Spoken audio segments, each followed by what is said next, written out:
সব সাহাবারা অবাক, না জানি তিনি কার কথা বললেন। সবাই দেখতে পেলেন ইন দ্য মিন টাইম এক আনসারী সাহাবী এসে এই জায়গাটাতে বসলো। আল্লাহর মায়ার শেষ নেই, তিনি মায়া সাগর। এজন্য মক্কার কাফির মুশরিকদেরকে বোঝানোর জন্য আল্লাহ প্রথমেই যে পরিচয়টা দিলেন, তিনি বললেন আমি দয়াময়। তোমরা রহমানকে চিনো না, রহমানকে জানো না, আমি মেহেরবান, আমি দয়ার সাগর, আমি মায়ার সাগর, আমার দয়ার কোনো শেষ নাই, কোনো সীমা নাই। চিল্লায় বলেন ঠিক কিনা? মানুষ তার নাম খুব পছন্দ করে, নিজের নামের। কারণ দেখবেন কাগজ আর কলম পাইলে সবাই নিজের নাম লেখে, খালি নিজের নামের সিগনেচার দেয়, আসরা নাই। এরপরে দেখবেন যে কক্সবাজারে গেলে সাগরের তীরে বালু পাইলেই বালুর মধ্যে নিজের নাম লেখে, আবার ওই নামের পাশ দিয়ে লাভও আঁকে।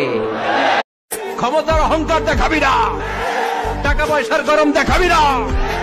2 দিনের টাকার মালিক হয়ে ওর পা জমিনে লাগে না, এরকম টাকা আছে না নাই? আল্লাহ তাআলা ততক্ষণ পর্যন্ত কোন জাতির ভাগ্যের চাকার পরিবর্তন করে না যতক্ষণ পর্যন্ত ওই জাতি নিজে নিজের ভাগ্যের চাকার পরিবর্তন করতে না চায়। গোটা বিশ্বের সব পীর সাহেব যদি 1 গ্লাস পানির মধ্যে দোয়া পড়ে ফু দেয়, গোটা বিশ্বের সব ইমাম সাহেব যদি, খতিব সাহেব যদি 1 গ্লাস পানির মধ্যে দোয়া পড়ে ফু দেয়, আর আপনার আম্মা শুধু সুবহানাল্লাহ বলে যদি আরেক গ্লাস পানির মধ্যে ফু দেয়, আপনার মায়ের দোয়াটা মুহূর্তে আল্লাহর দরবারে কবুল হয়ে যাবে।